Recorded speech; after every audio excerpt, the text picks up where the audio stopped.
Soft टकको नयाँ अङ्कमा दर्शक तथा श्रोताहरूलाई हार्दिक स्वागत गर्दछु। आज यस कार्यक्रम तयार गर्ने क्रममा, उत्पादन गर्ने क्रममा 1950 को शान्ति तथा मैत्री सन्धिको एउटा PDF खोज्दै थिएँ।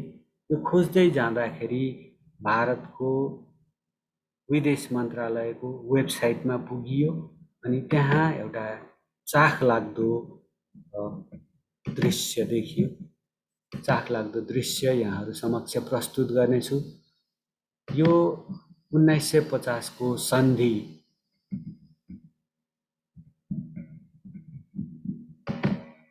यो 1950 को शान्ति तथा मैत्री सन्धि खोज्दाखेरि चाहिँ के भन्छ भन्दाखेरि the requested service is temporarily unavailable, sorry for inconvenience, it would be available soon. एउटा प्रतीकात्मक रूपमा मात्रै मैले प्रस्तुत गरेँ। त्यो पब्लिक डोमेनमा जुन हुनुपर्ने शान्ति तथा मैत्री सन्धि हो नि, त्यो सन्धि चाहिँ प्राप्त भएन अनि यो छिटै प्राप्त हुनेछ भनेर प्रतिज्ञा वाचा त गरेको छ, तर अब कहिले प्राप्त हुन्छ त्यो थाहा छैन। त्यसो त मसँग त्यस सन्धिको कपी पनि होला, तर के भन्दाखेरि यो प्रतीकात्मक कुरा छ कि यो प्रतीकात्मक कुरा के छ भने नेपाल भारत सम्बन्धका धेरै पक्षहरू एकदमै अपारदर्शी, यो षड्यन्त्रको आभास दिने किसिमका सन्धि भन्दा पनि दुरभी सन्धि जस्ता लाग्छन्। नेपाल विरोधी कस्तो लाग्छ भन्दाखेरि हाम्रा द्विपक्षीय वार्ताहरू तपाईले हेर्नुभएको छ भने यतापट्टि वार्ताको टेबल जुन छ नि, टेबलको एकातर्फ पनि भारत नै छ, अर्कोतर्फ पनि दौरा सुरुवाल लगाएका मात्रै हुन्। सब गर्ने चाहिँ उनीहरूले भारतकै स्वार्थ हो भने जस्तो नमिठो, एकदमै नमिठो अनुभूति हुने गरेको छ। दर्शक तथा श्रोताहरूलाई कस्तो लाग्छ, तर एउटा अब्जर्भरको रूपमा, एउटा अध्येता, सानोतिनो अध्येताको रूपमा चाहिँ मलाई यो पटक पटक ज्यादै नमिठो अनुभूति हुने गरेको छ। अब अगाडि बढौँ। यो जुन 50 को सन्धि शान्ति तथा मैत्री सम्बन्धीको परिप्रेक्ष्यको चर्चा गरौँ। तत्कालीन इन्डिया जुन ब्रिटिस एम्पायर, ब्रिटिस साम्राज्यको, बेलायती साम्राज्यको कब्जाबाट भर्खरै मुक्त भएको थियो। एउटा विदेशी शासनको अन्त्य भएको थियो अनि त्यसै परिप्रेक्ष्यमा अब नेपालका मित्र, नेपालका राणाहरूका मित्र, राणा शासकहरूका मित्र भनेर मानिन्थे ब्रिटिस शासकहरू। उनीहरू गइसकेपछि राणाहरूलाई डर भयो, अब त हाम्रो पनि दिनगन्ती सुरु भए भन्ने डर भयो अनि उनीहरूले एउटा आफ्नो गाथ गद्दी जोगाउन, आफ्नो पारिवारिक शासन, निरङ्कुश शासन जोगाउन सकिन्छ कि भनेर भारतसँग शान्ति तथा मैत्री सन्धि 1950 को शान्ति तथा मैत्री सन्धि गरेका हुन्। मोहन शमशेर सत्तामा थिए त्यतिखेर। अनि अर्को परिप्रेक्ष्य पनि बिर्सनु हुँदैन हामीहरूले, के भन्दाखेरि चिनिया जनमुक्ति सेनाले तिब्बत कब्जा गरिसकेको थियो अनि दलाई लामा लखेटिएका थिए। इतिहास कालदेखि नै चीनले तिब्बतमाथि त हाम्रै भूभाग हो भनेर अब भनिराखेकै थियो, एक किसिमको अघोषित रूपमा। अब त्यसलाई मानिएकै जस्तो पनि परिप्रेक्ष्य थियो, तर औपचारिक रूपमै कब्जा गरेर दलाई लामा लखेटिए। उनी सायद नेपाली भूमि हुँदै उनी भारत गए। धर्मशालामा शरण लिए उनले। अनि के हौबा पनि सिर्जना गरिएको थियो त्यतिखेर भन्दाखेरि अब तिब्बत खायो चीनले, अब नेपाल पनि खान्छ। त्यही भएर नेपालमाथि केही आक्रमण भयो भने त्यसको रेजिस्ट गर्ने चाहिँ भारत आउने छ नेपालको सुरक्षाको लागि।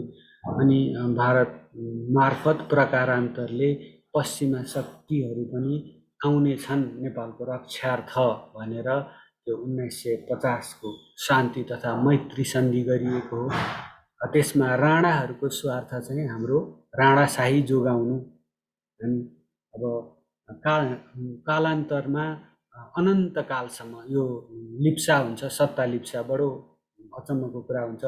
मेरा नाति पनाति खनाति झनाति सबैले यसै गरेर मैले जस्तै शासन गर्न पाउँछन् भन्ने जस्तो लाग्यो होला मोहन शमशेरलाई।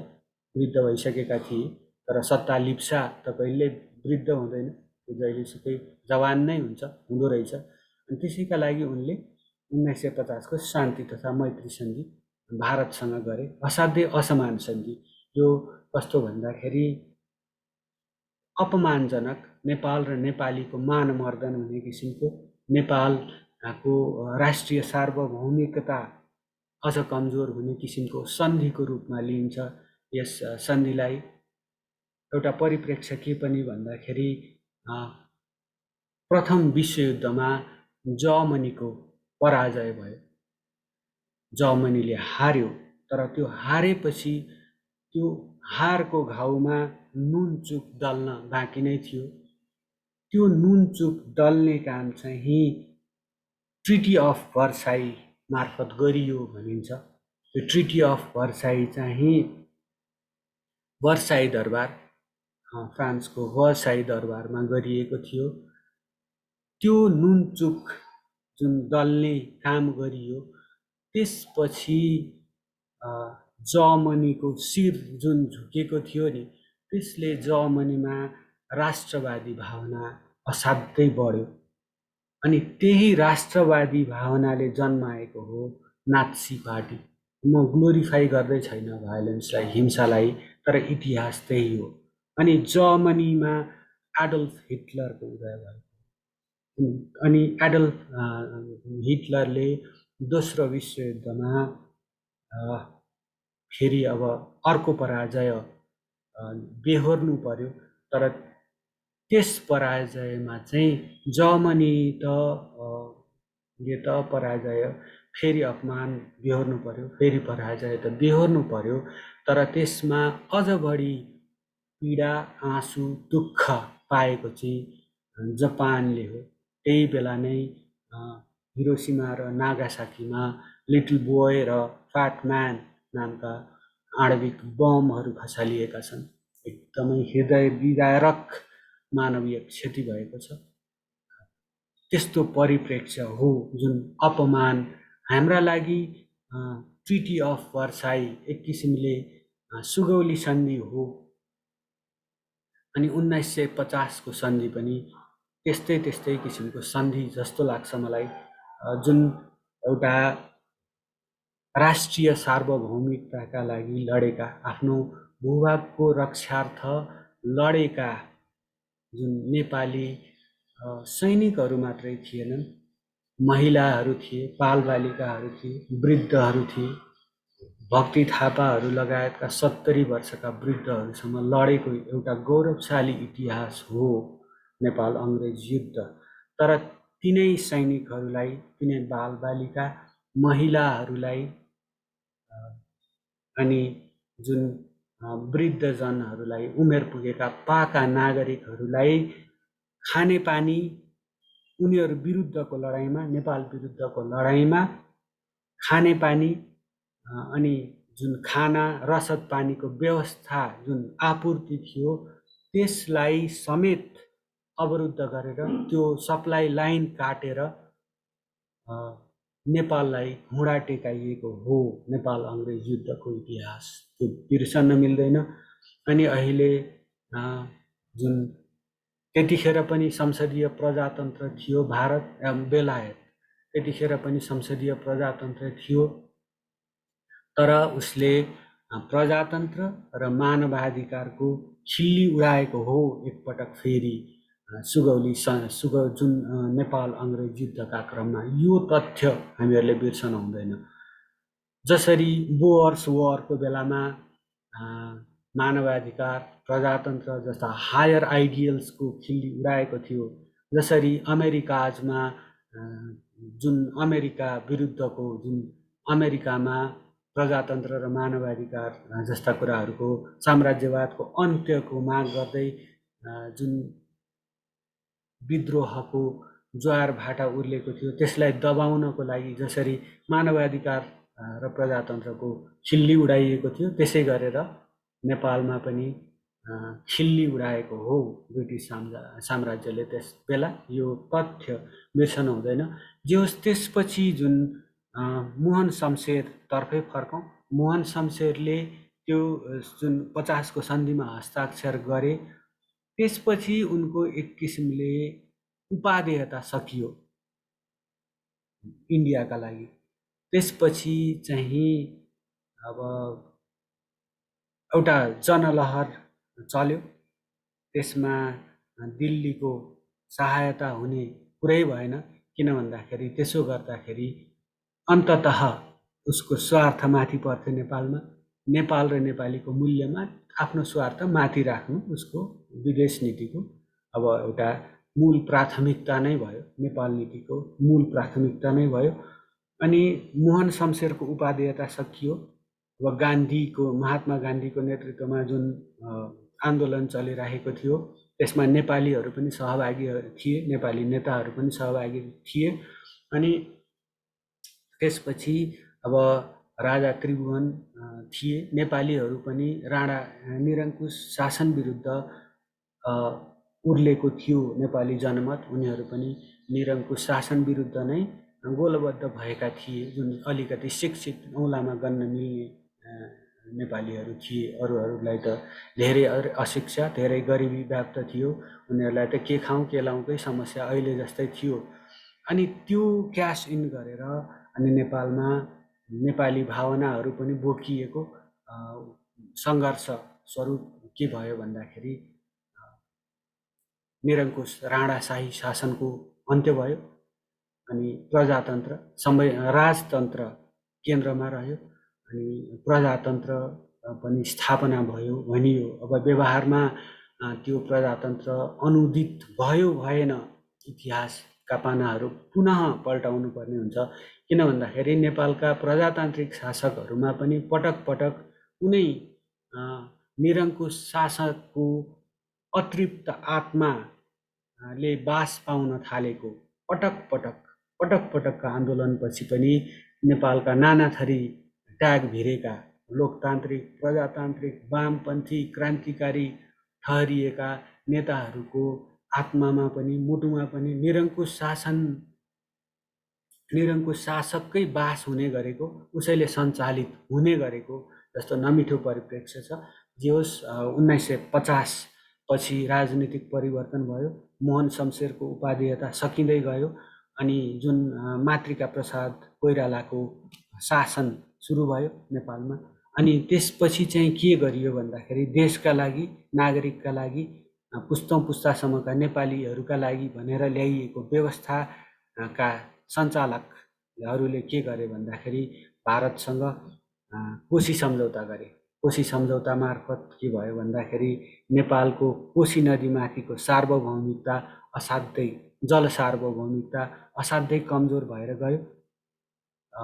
त्यो कमजोर भएर गएपछि के भयो, नेपाल डुब्ने गरेर, नेपालको भूभाग डुब्ने गरेर भीमकाय संरचना निर्माण गरियो। कोशी बराज भनिन्छ। त्यो वाटर रेगुलेटरी स्ट्रक्चरले चाहिँ बिहारमा जुन बाढीको प्रकोप थियो त्यसलाई नियन्त्रण गर्ने उद्देश्य राखेको हो। पहिला बिहारलाई कोशीको दुःख भनिन्थ्यो। अब त त्यो जुन बिहारलाई होइन कि कोशीलाई बिहारको दुःख भनिन्थ्यो। क्षमा प्रार्थी छु, यो उल्टो पर्न गयो। त्यसपछि जुन कोशी बराजको निर्माणपछि जुन बिहारको दुःख भनिने कोशी नदी नेपालको दुःखमा परिणत भयो।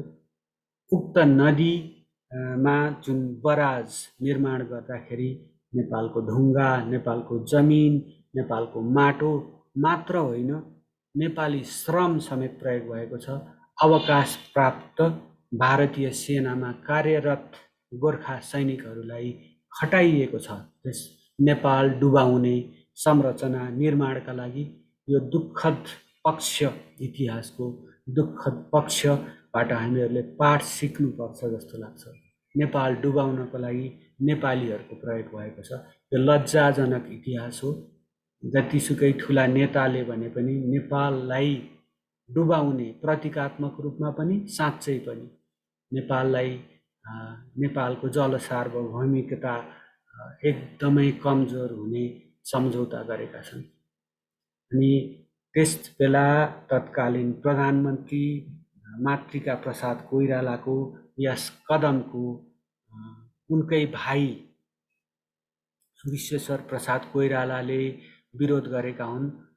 विरोधका बावजुद बिपी कोइरालाले मात्र होइन, जनमानस जनताले नै कोशी सम्झौताले हाम्रो राष्ट्रिय स्वार्थमा असर पर्छ भनेर विरोध गर्दा गर्दै पनि मातृका प्रसाद कोइरालाले कोशी बराज, कोशी सन्धिमा, कोशी सम्झौतामा हस्ताक्षर गरेका हुन्।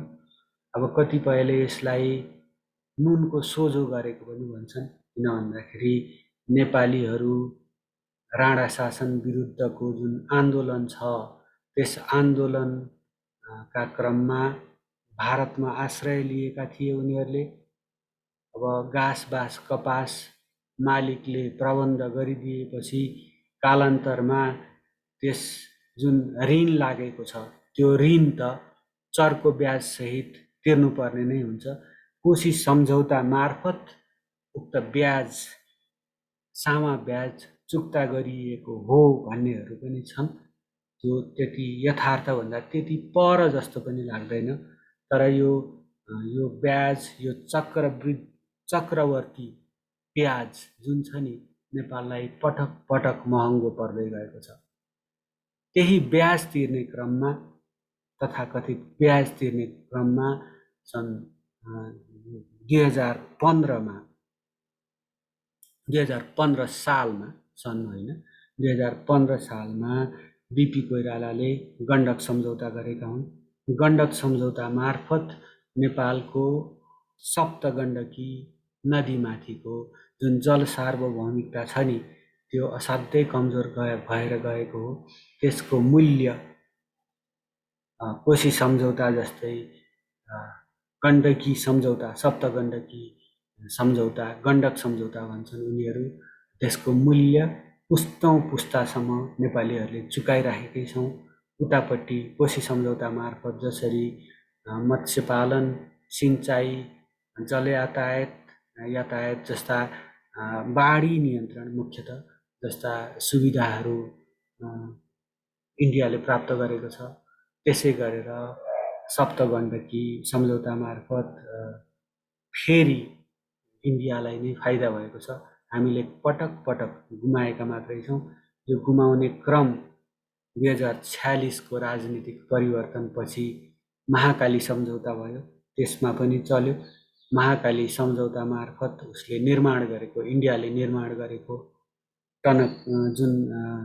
टनकपुर बराजलाई चाहिँ नेपालको संसदीय अनुमोदन प्राप्त भयो। बडो षड्यन्त्रपूर्ण ढङ्गले गरिएको छ यो महाकाली सम्झौता। संसदमा हर्स ट्रेडिङ भन्छन् नि, घोडा व्यापार, सांसद किनेर उनीहरूलाई प्रभावमा पारेर, दल टुक्रा पारेर, अनेक दुरभिसन्धि गरेर यो एकदमै ठुलो दुरभिसन्धि गरिएको छ नेपाल र नेपाली विरुद्ध। कतिसम्म छ भन्दाखेरि यो महाभारत नै हुन्छ यी सन्धिहरूको कुरा गर्दाखेरि, यहाँ धेरै चर्चा गर्ने छैन।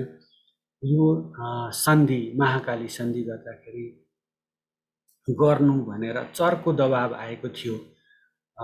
तत्कालीन US under secretary of state Robin Raphel अनि बेलायती फरेन सेक्रेटरी, बेलायती विदेश सचिव लियाम फक्सको दबाब आएको थियो नेपाललाई महाकाली सन्धि अनुमोदन गर्नु। अनि नेपालले जुन महाकाली नदी माथिको आफ्नो हक, आफ्नो अधिकार, आफ्नो जल सार्वभौमिकता गुमाउनमा गुमाउन बाध्य पार्नेहरू तिनै बेलायत अमेरिका पनि हुन्। हामी कस्तो भएको छ भन्दाखेरि हामी यो 50 पछि ढल्क्यौँ भारत पश्चिमेली गुटतर्फ, इन्डो वेस्टर्न अलायन्सतर्फ ढल्केका छौँ। अनि ठिक छ, हाम्रो स्वार्थ त्यता ढल्किनुमा छ भने यो सधैँ फेन्स सिटर भएर पर्खालको बिचमा बस्छु, यता पनि लाग्दिनँ, दायाँ पनि लाग्दिनँ, बायाँ पनि लाग्दिनँ, असंलग्न भएर बस्छु भन्ने कुरा पनि व्यवहारिक रूपमा अति नै गाह्रो, फेन्स सिटर भएर बस्न गाह्रो। त्यसो हुँदाखेरि एकातर्फ लाग्दाखेरि हाम्रो स्वार्थ रक्षा बढी हुन्छ भने त्यता त्यो गुटतिर लाग्नु अस्वाभाविक नहोला।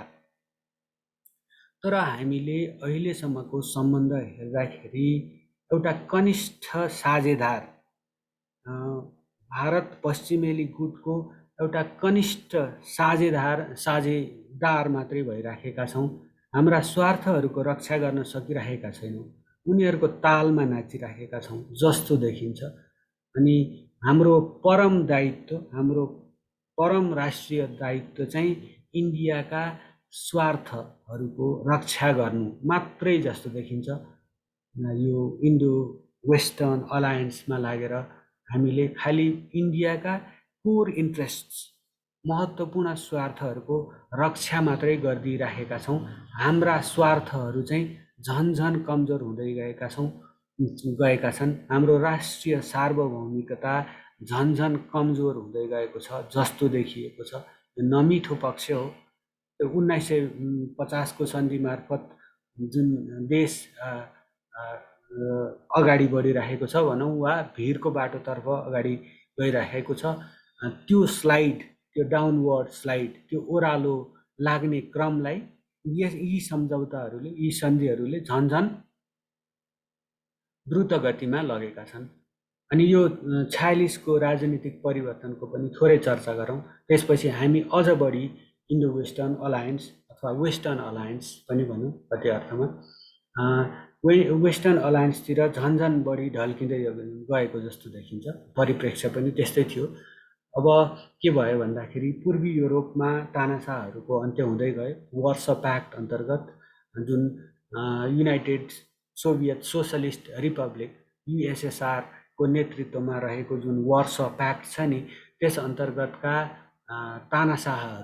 तानाशाह शासित देशहरूमा ती तानाशाहहरू को शासनको अन्त्य हुन थाल्यो। एरिक होनेकर पूर्वी युरोपका, पूर्वी जर्मनीका, उनको शासनको अन्त्य भयो। बर्लिन वलको कोल्याप्स भयो। अनि त्यसपछि बर्लिन वल भत्काइएपछि जर्मनीको एकीकरण भयो। जर्मनीको एकीकरणसँग यहाँ जोड्नु पर्ने के छ भन्दाखेरि, जर्मनीको एकीकरण हुँदाखेरि चाहिँ त्यो संयोग कस्तो भन्दाखेरि युनाइटेड सोभियत सोसलिस्ट रिपब्लिक अर्थात् सोभियत सङ्घ भनिन्थ्यो नि, ऊ टुक्रा टुक्रा भयो। त्यसै गरेर पोल्यान्डमा पनि युएसएसआर अर्थात् सोभियत सङ्घको पकड गुम्यो।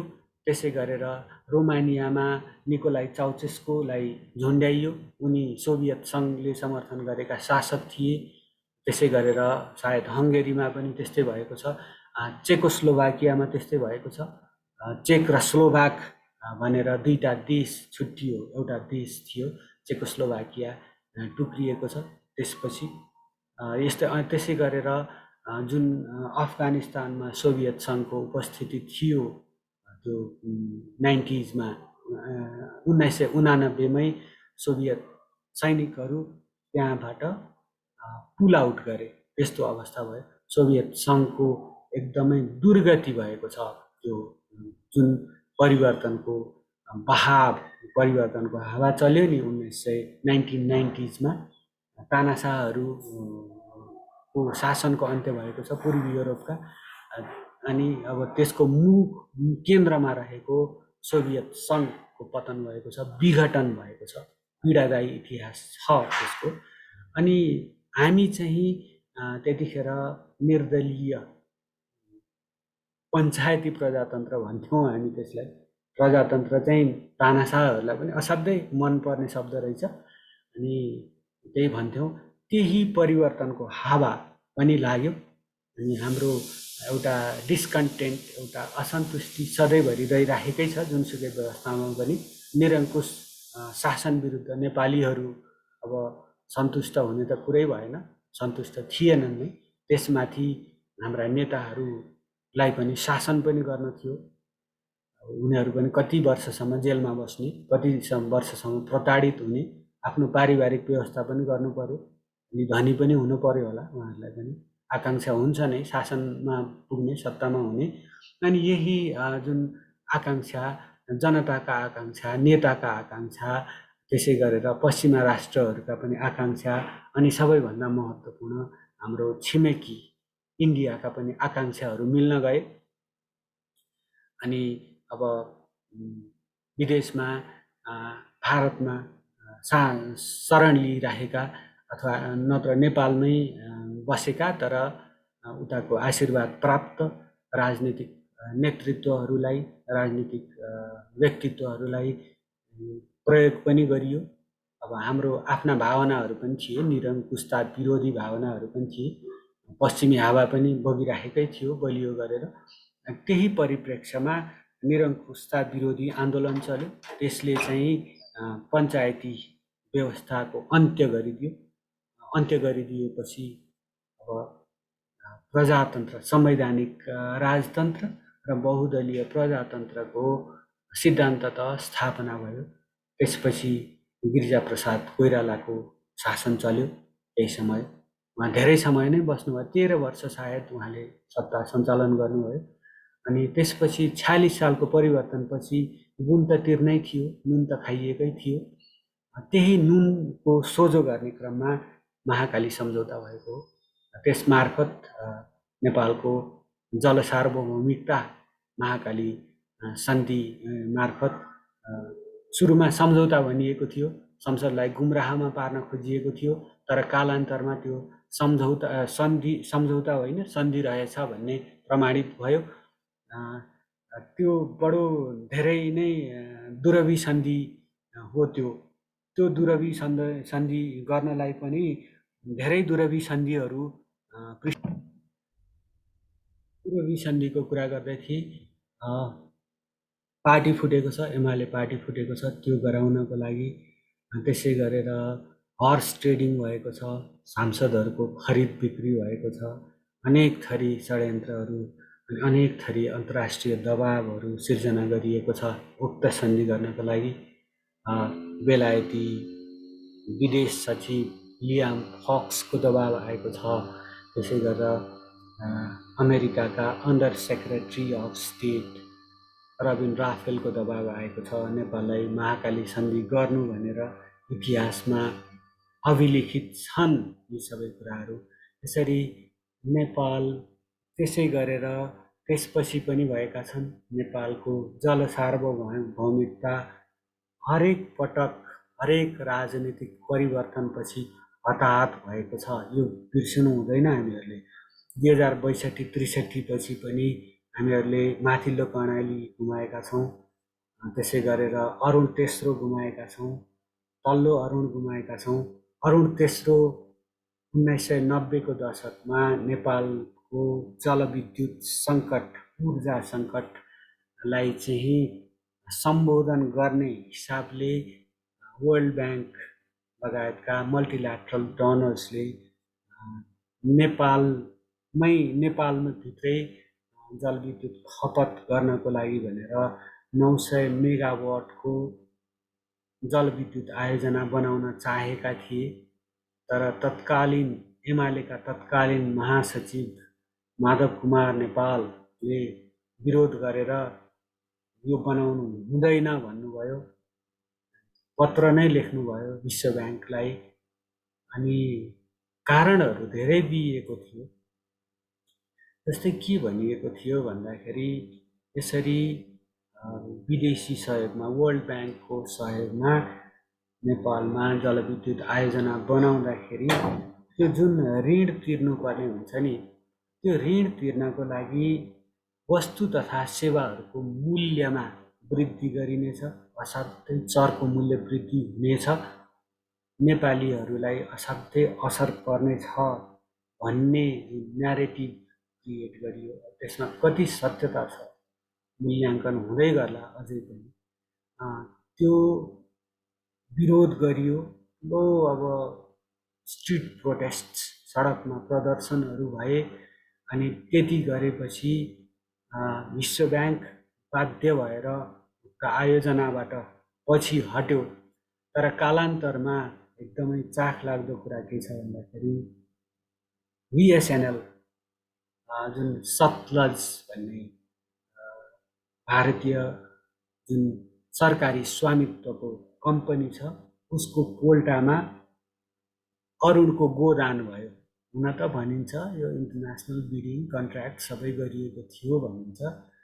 तर त्यसरी अरुण जस्तो अरुण तेस्रो जस्तो एकदमै लाइफलाइन जस्तो मानिने नेपालको आयोजना नेपालले गुमाउनु पर्यो, गुमायो। त्यसै गरेर तल्लो अरुणको पनि गोदान भएको परिप्रेक्ष्य छँदैछ। त्यसपछि त्यसै गरेर 2062-63को राजनीतिक परिवर्तनपछि माथिल्लो कर्णाली पनि अब उतैको पोल्टामा सुम्पिएको अवस्था हो। त्यति वर्ष भइसक्यो, पटक पटक नवीकरण मात्रै हुन्छ। अब त्यो बन्दैन। एउटा GMRको पोल्टामा गएको छ, त्यो उसले होल्ड गर्ने मात्रै नियत राखेको हो नेपालको। यो कस्तो भन्दाखेरि नेपालको जलस्रोतमाथि आफ्नो पकड कायम राखिराख्ने सधैँभरि। हामी कागजमा मात्रै सधैँभरि जलस्रोतमा धनी देश, तर हातमा केही पनि छैन। व्यवहारमा अहिले पनि यो जुन बिजुलीको माग छ नि, यो हाम्रो सप्रेस डिमान्ड भन्छन् यसलाई। हामी जसोतसो जलविद्युत ऊर्जा किफायत गरौँ, ऊर्जा किफायत गर्नु नै ऊर्जा उत्पादन गर्नु छ र हो भन्छौँ। हाम्रो विद्युतीय परिवहन प्रणाली छैन, इलेक्ट्रिक मास ट्रान्जिट सिस्टम छैन। हाम्रो अब उद्योगहरू छैन, व्यवसायहरू छैन। खालि कम्प्युटर चलाउन, बत्ती बाल्न, सडक बत्ती बाल्न। हामी AC प्राय चलाउँदैनौँ। त्यसो गर्दाखेरि हाम्रो जलविद्युत चाहिँ निर्वाह मात्रै गरिराखेका छौँ, निर्वाहमुखी मात्रै छ हाम्रो जलविद्युतको उपयोग, ऊर्जाको, हरित ऊर्जाको उपयोग। अनि हामी चाहिँ भनिराखेका छौँ यो र एनर्जी निर्यात गरेर हामी चाहिँ विश्वकै धनी देशहरूमा पुग्छौँ। 4 रुपियाँमा र एनर्जी बिक्री गर्ने, ग्रिन एनर्जी, हरित ऊर्जा बिक्री गर्ने नेपालमा उत्पादित। अनि त्यसपछि 38 रुपियाँ प्रति युनिटमा इन्डियाका कोइला सञ्चालित विद्युत गृहहरूबाट उत्पादित बिजुली खरिद गरेर हामी धनी हुने गजबका सपना देख्दैछौँ। यस्तो अवस्था छ। अब यो असमान सम्झौता सन्धिहरूका कुरा गर्दै थिएँ म। यो अहिले चाहिँ के भएको छ भन्दाखेरि रुस युक्रेन युद्धको परिप्रेक्ष्य छ। उत्तर एटलान्टिक ट्रिटी अर्गनाइजेसन अर्थात् उत्तर एटलान्टिक सन्धि सङ्गठन पनि तानिएको छ। पहिला जस्तो बृहत रुस छैन, यहाँहरूले थाहा पाइहाल्नुभयो। अनि त्यसमा चाहिँ कस्तो छ भन्दा नेपाल पुनः यो पश्चिमा गठबन्धनसँगै उभिएको जस्तो देखिन्छ। रुसको विरुद्धमा युक्रेनको पक्षमा नेपालले मतदान गरेको छ। साना राष्ट्रका आफ्ना असुरक्षाहरू छन्। नेपाल पनि ती असुरक्षाका भावनाहरूबाट मुक्त छैन। भनिहाले चीन र भारतको उदय निरन्तर भइराखेको छ। यो दशकौं भइसक्यो। तर चीन र भारत आर्थिक शक्तिको रूपमा उदय हुँदै गर्दा, समृद्धिका सगरमाथाहरू चढ्दै गर्दाखेरि नेपाल चाहिँ झन्झन कमजोर हुँदै गइरहेको बडो विडम्बनापूर्ण परिस्थिति छ। यो चाहिँ दुर्भाग्यपूर्ण परिस्थिति छ। अर्को परिस्थिति के पनि छ भन्दाखेरि यो दुईटा हात्ती भन्छौँ, चीन र भारत लड्दाखेरि पनि हामी गुमाउँछौँ नै, चीन र भारत मिल्दाखेरि अङ्कमाल गर्दा पनि हामी गुमाउँछौँ भन्ने यो देखिएको छ। जस्तै 1962मा चीनसँगको युद्धमा भारतको पराजय भइसकेपछि खदेडिएका भारतीय सैनिकहरू यो कालापानी लिपुलेक लिम्पियाधुरा क्षेत्रमा शरण माग्दै आए। यो 400 किलोमिटर वर्ग किलोमिटरको नेपाली भूभागमा त्यतिखेर ठिकै छ नि त भनेर आँखा चिम्लेको देखियो नेपाली शासकहरूले। बस यस्तो घोषित रूपमा के थियो, अघोषित रूपमा होला। त्यति अहिले जस्तो यस्तो सञ्चार माध्यमहरूको विकास नभइसकेको दूरदराजको क्षेत्र थियो त्यो। अनि त्यहाँ आएर बसे खदेडिएका भारतीय सैनिकहरू।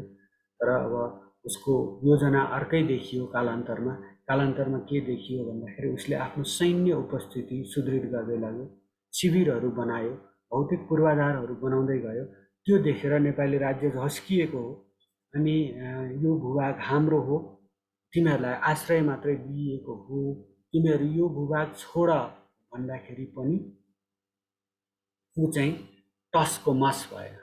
त्यसपछि बल्ल थाहा पायौँ, त्यसपछि बल्ल हाम्रा आँखा खुले। हामीले समयमा एउटा स्पष्ट शब्दमा भन्नुपर्ने कुरा भन्न नसक्दाखेरि कति गुमाउनु पर्दो रहेछ, खुल्यो त्यो।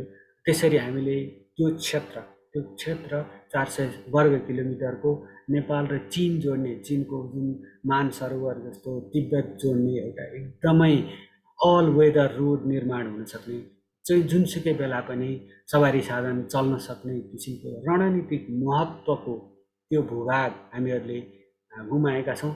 पछि भारतले त्यसलाई आफ्नो राजनीतिक नक्सामा समावेश गरेको छ। हामीले पनि समावेश त गरेका छौँ, हामीले समावेश मात्रै गरेका छौँ। उसले चाहिँ सडक नै खोलिसक्यो तिब्बत जोड्ने, होइन। हामी चाहिँ कागजमा मात्रै हाम्रो स्वामित्वमा छ, जबकि उसले अब कब्जा नै एक किसिमले विधिवत कब्जा जमाइसकेको। अब एउटा ट्रान्सपोर्टेसन यातायात सेवा नै जस्तो सञ्चालन गर्न सक्ने परिस्थितिमा पुगिसकेको छ। त्यो एकदमै महत्त्वपूर्ण क्षेत्र हो, महत्त्वपूर्ण सडक तिब्बत जोड्ने अल वेदर रोड भनिहाल्यो, त्यस्तो चाहिँ हामीले गुमाएका छौँ। अनि त्यही क्षेत्र मार्फत सन् 2015मा 40 बुँदे सम्झौता गरेका छन् भारत र चीनले। त्यसमा चाहिँ यो व्यापार, द्विपक्षीय व्यापार गर्नको लागि उक्त क्षेत्र, उक्त नाकाको प्रयोग गर्न सकिने भनेर सम्झौता गरेका छन् भारत र चीनले। अनि हामी त्यतिखेर पनि सुतिराखेका थियौँ। त्यति सम्झौता भएपछि चाहिँ हामीलाई नसोधिकन, हामीलाई हाम्रो भूभागबाट हामीलाई नसोधिकन व्यापार गर्ने, सम्झौता गर्ने तिमीहरू भनेर यसो सानोतिनो अब्जेक्सन चाहिँ हामीहरूले गरेका हौँ। तर अब त्यो पेपरमा मात्रै छ। अब हाम्रो व्यवहारमा हामीले त्यसलाई ट्रान्सलेट गर्न सकेका छैनौँ। हामीले आफ्नो भूभाग हो भनेर न स्ट्रङली बहुपक्षीय, द्विपक्षीय, त्रिपक्षीय फोरमहरूमा उठाउन सकेका छौँ, न अब अन्तर्राष्ट्रिय फोरमहरूमा नै, अन्तर्राष्ट्रिय मञ्चहरूमा नै त्यो मुद्दा उठाउन प्रभावकारी तरिकाले होमवर्क गरेर त्यो मुद्दा उठाउन नै सकेका छौँ, यस्तो परिस्थिति छ। अब अहिलेको परिप्रेक्ष्य चाहिँ, अहिलेको परिस्थिति के भन्दाखेरि हामी एक किसिमले अघि नै भनियो इन्डो वेस्टर्न लबीमै छौँ, देखिन्छौँ, व्यवहारमा देखिन्छौँ।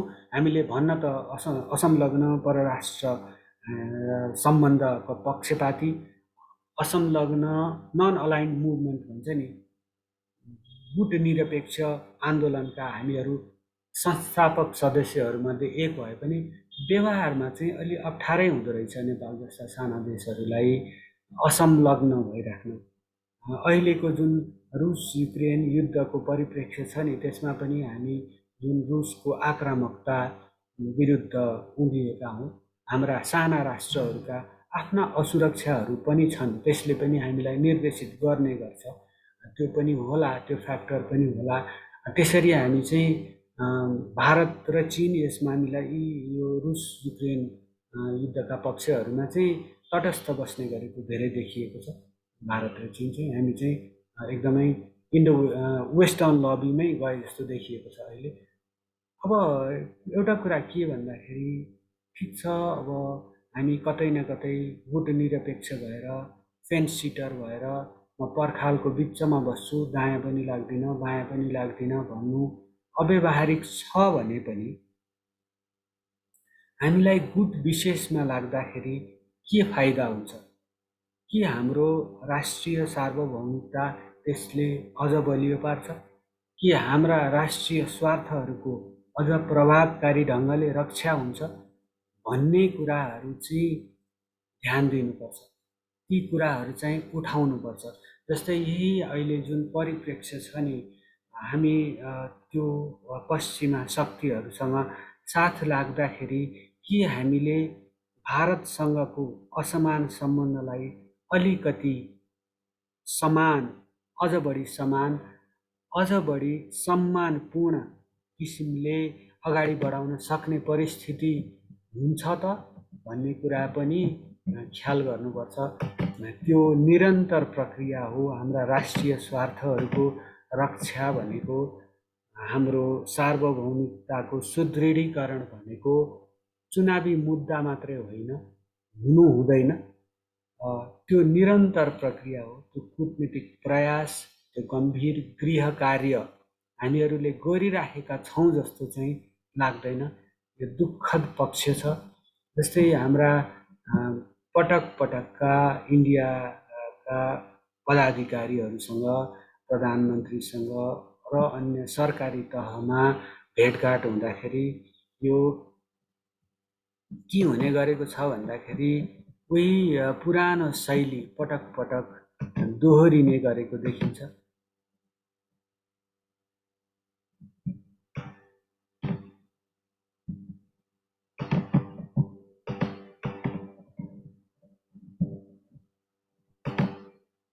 यो पुरानो शैली के भन्दाखेरि उनीहरू आफ्नो यस्ता सम्मेलनहरूमा, सभाहरूमा, द्विपक्षीय वार्ताहरूमा उनीहरूका नोट टेकर हुने गर्छन्। उनीहरूले के निर्णय भए त्यसको चाहिँ अभिलेख राख्न सजिलो होस्, व्यवस्थित होस् भनेर नोट टेकरहरू राखेका देखिन्छन्। तर हामीहरूको चाहिँ के भइदियो भन्दाखेरि नोट टेकर नराख्ने, अब अस्तिको यो हाम्रो प्रधानमन्त्रीको भारत भ्रमणको क्रममा पनि के देखियो भन्दाखेरि प्रधानमन्त्री हुनुहुन्छ, कपी लिएर बस्नुभएको छ, केही लुज सिट्स अफ पेपर लिएर बस्नुभएको छ। उहाँ चाहिँ एउटा डट पेन लिएर बस्नुभएको छ। कुनै कस्तो लाग्ने भन्दाखेरि कुनै कलेजको विद्यार्थी हो,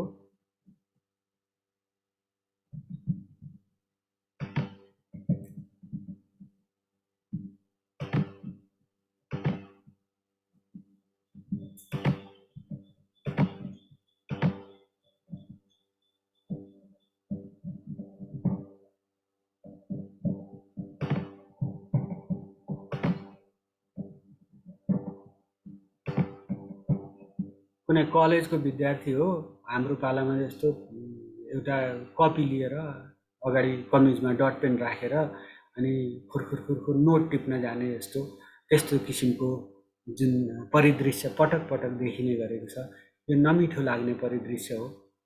एउटा ठुलो टोली इन्डिया गएको थियो, 51 सदस्यीय जम्बो टोली इन्डिया गएको थियो त्यो भ्रमणमा। त्यतिखेर चाहिँ नोट टेकर लैजानुपर्छ। यस्तो द्विपक्षीय वार्ताहरूमा नोट टेकर पनि साथै लैजानुपर्छ। हाम्रो संस्थागत स्मृति अझ सुदृढ गर्दै लैजानुपर्छ भन्ने विवेक चाहिँ किन नआएको? हाम्रो कर्मचारी तन्त्रमा एकदमै पाण्डित्य छाट्ने गर्नुहुन्छ उहाँहरू। अनेक आवश्यक अनावश्यक फोरमहरूमा जनतामाथि दबदबा कायम गर्नको लागि मैले यति पढेको छु, यति लेखेको छु भनेर गफ दिन कुनै मौका छुटाउनुहुन्न। तर यस्तो द्विपक्षीय महत्त्वपूर्ण भेटवार्ताहरूमा एउटा नोट टेकर साथै लैजानुपर्छ, त्यहाँ राखिदिनुपर्छ भन्ने विवेक चाहिँ किन नआएको होला? यो common sense is so uncommon भन्छन्। यो सहज बुद्धि असाध्यै दुर्लभ कुरा हो रे। केही देखियो यसपटकको जुन भारत भ्रमणका क्रममा यो नमिठो पक्ष पटक पटक दोहोरिने पक्ष, यसले हाम्रा सम्बन्धहरूलाई अझ असहज अझ असमान बनाउने बाहेक केही पनि गर्दैन है।